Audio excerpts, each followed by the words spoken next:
the Earth. It's gone. It's big, blue, full of angry people. Keep looking, you'll find it. My God. Hello, Wolfstone here. I'd like to welcome you to our next video looking at the latest and greatest movies to hit the screens. Today we'll be taking a look at the third release in the Cloverfield franchise, the Cloverfield Paradox. This is a film that's received some significant attention both before and after release, and not all of it good. Be on our side. Standing by for your go. Turn that shit on. As a fan of the previous films, I want to start bluntly by saying that the Cloverfield universe has been massively undermined by Paradox. This is a plot that's taken the entirety of the backstory from Cloverfield and 10 Cloverfield Lane. It's taken the conspiracies carefully crafted by fans, it's taken the viral marketing, the fake corporation websites, the YouTube vlogs, the hidden Easter eggs, and it has totally and utterly devalued them. Yes, as a film tying the three together, it technically works. Yes, it manages to avoid plot holes and contradictions, but so would have Chris O'Dowd waking up in the It Crowd office and realising it was all a terrible dream. On the topic of Chris O'Dowd, why was he even cast?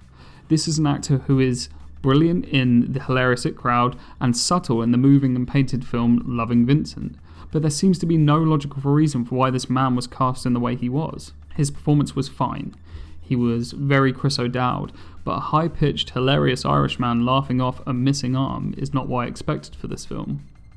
If that was the planned tone of the entire film, then Paradox should have committed to that tone, parodying itself for the entirety of the film. The rest of the acting was just okay, and to be honest, Chris O'Dowd included, they all did the best they could with a subpar script. The look and feel of the film left me feeling a little conflicted. In some shots we saw some pretty magnificent space CGI, and then in the next we had Chris O'Dowd's arm stump looking like a badly drawn biology diagram. This, coupled with the low budget scenes on Earth, which all seemed to take place in generic car or room interiors, left this with a B-movie sort of vibe. Looking back and considering where this franchise could have gone, I realised that after 10 Cloverfield Lane we were still left with two options. Option 1 would be that the Cloverfield universe was going to be a film of connected sequels and prequels.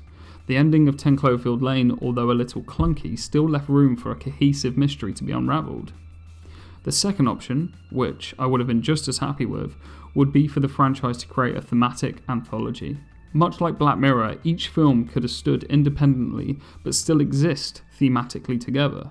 Maybe even with an unfilmed and unspoken origin like Paradox. It just didn't need to be said. But no, Paradox straddles both of these options, and it does it with little grace, trampling on its predecessors in the process. If I'm honest, I'm now less invested in the universe of Cloverfield, as I'm sure you can tell. It now feels cheapened, almost throwaway.